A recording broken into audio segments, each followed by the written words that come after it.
আমি যে কথাগুলো এখন বলবো এটা আমার ওপেনিং, তাতে কারোর ভালো লাগুক বা না লাগুক তাতে আমার কিছু যায় আসে না।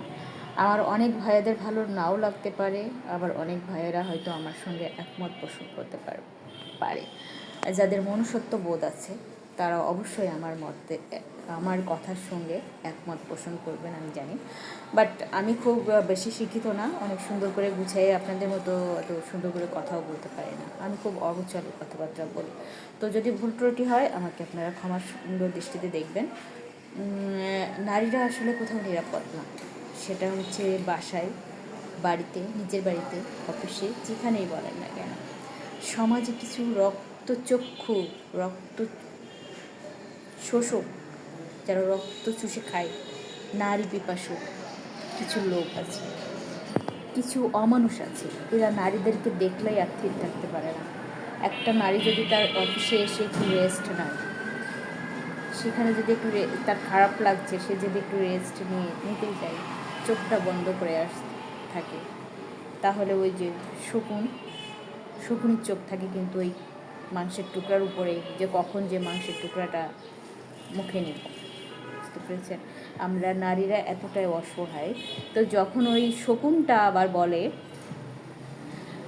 যে এটা কিন্তু মান সম্মানের ব্যাপার, আপনি চিল্লাচিল্লি করেন না, এটা কিন্তু মান সম্মানের ব্যাপার, আপনি চিল্লাচিল্লি করলে আপনার মান সম্মান চলে যাবে। আরে বেটা, মান সম্মান আমার যাবে না তোর যাবে। অপরাধ করেছে কি? তুই অপরাধ করেও আবার যে নির্দোষ তাকে তুই অপরাধী বানাচ্ছিস।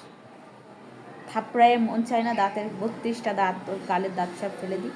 এতটা অসভ্য জানোয়ার, শুয়োরের বাচ্চা। আমি গালি দিয়ে কথা বলবো আজকে। কুত্তার বাচ্চারা আমার মনে হয়েছে টেনে ধরে ছিঁড়ে ফেলাই দিই। শুয়োরের বাচ্চারা, মাদারচোদ। কোনো মেয়ে কোনো ছেলেকে তার ইচ্ছার বিরুদ্ধে গিয়ে তাকে ভোগ করেছে, কখনো শুনবেন না, কোনো দিনও না। একটা মেয়েকে চেনে না জানে না, হুট করে এসে তার গায়ের উপরে ঝাঁপায় পড়া, তার স্পর্শকাতর জায়গায় হাত দেওয়া, এগুলো কি অন্যায় না? সে বাটফাটটা অন্যায় করার পরেও আবার বলে কি আপা এটা নিয়ে চিল্লাচিল্লি করেন না, এটা নিয়ে কিন্তু মান সম্মানের ব্যাপার। শুয়োরের বাচ্চা, তোর যদি মান সম্মান থাকতো তাহলে তুই হাত দিছিস কেন কুত্তার বাচ্চা?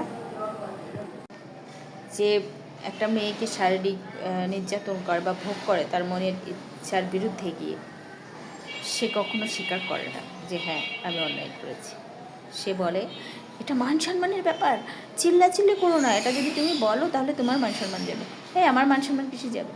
আমার মান সম্মান যাবে কেন? তুই তো করেছিস, তোর মান সম্মান যাবে। আমি মেয়ে ভরে তুই তুই করে যাবি আর সেটা আমাকে মুখ বন্ধ করে সহ্য করতে হবে? তোর মান সম্মান আছে, আমার মান সম্মান নেই? শুয়োরের বাচ্চা, তুই তোর মান সম্মানের কথা চিন্তা করিস? আমি যদি কয়ে দিই মানুষের সাথে যে অমুক এসে আমার টিপে দিয়েছে, করি নাকি আমার মান সম্মান চলে যাবে। কুত্তার বাচ্চা কনকে, মাদার চোদ।